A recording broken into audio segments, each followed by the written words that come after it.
أفغير الله أبتغي حكما وهو الذي أنزل إليكم الكتاب مفصلا والذين آتيناهم الكتاب يعلمون أنه منزل من ربك بالحق فلا تكونن من الممترين۔ تو کیا میں اللہ کے سوا کسی کو حاکم بنا لوں، حالانکہ وہی ہے جس نے تمہاری طرف مفصل کتاب اتاری، اور جن لوگوں کو ہم نے کتاب دی وہ جانتے ہیں کہ یہ تیرے رب کی طرف سے حق کے ساتھ نازل شدہ ہے۔ تو اے سننے والے، تو ہرگز شک والوں میں نہ ہو۔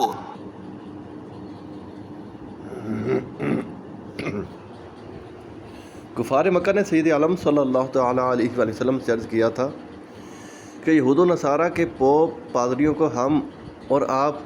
پنچ بنا لیں، جو یہ فیصلہ کرے کہ ہم حق پر ہیں یا آپ۔ تب یہ آیت کریمہ نازل ہوئی۔ اس آیت مبارکہ کا خلاصہ یہ ہے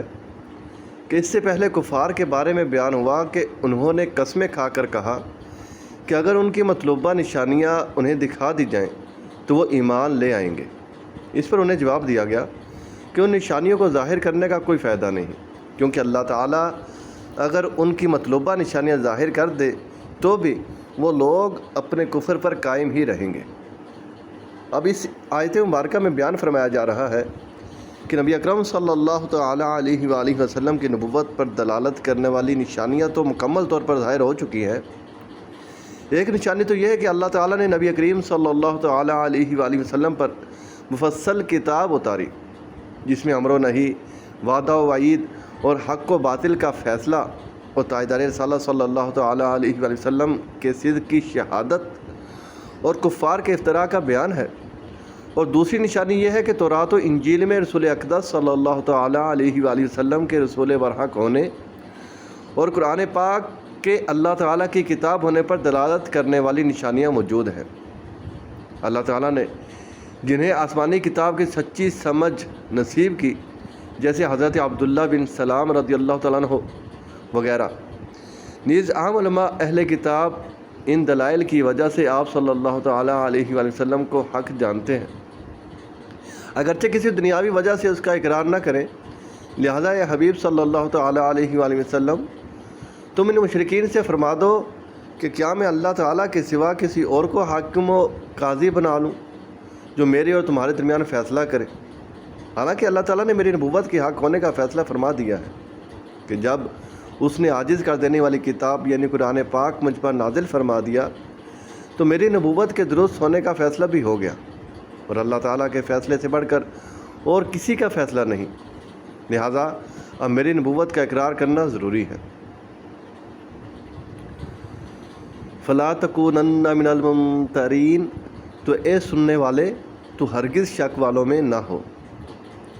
ایک قول یہ ہے کہ یہاں خطاب نبی کرم صلی اللہ تعالیٰ علیہ وآلہ وسلم سے ہے۔ اس صورت میں معنی یہ ہوا کہ اے حبیب صلی اللہ تعالیٰ علیہ وآلہ وسلم،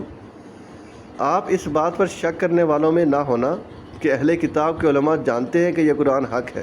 اور اللہ تعالیٰ کی طرف سے نازل ہوا ہے۔ دوسرا معنی یہ ہے کہ اے حبیب صلی اللہ تعالیٰ علیہ وآلہ وسلم، آپ اس بات پر شک کرنے والوں میں نہ ہونا کہ ہم نے آپ کو جو بیان کیا ہے وہ حق ہے یا نہیں۔ یاد رہے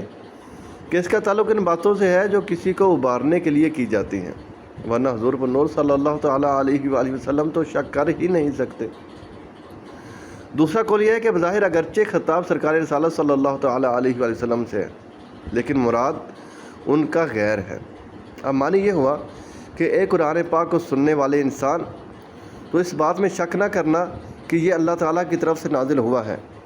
کیونکہ یہ ایسا عاجز کر دینے والا کلام ہے کہ اللہ تعالیٰ کے علاوہ کوئی اور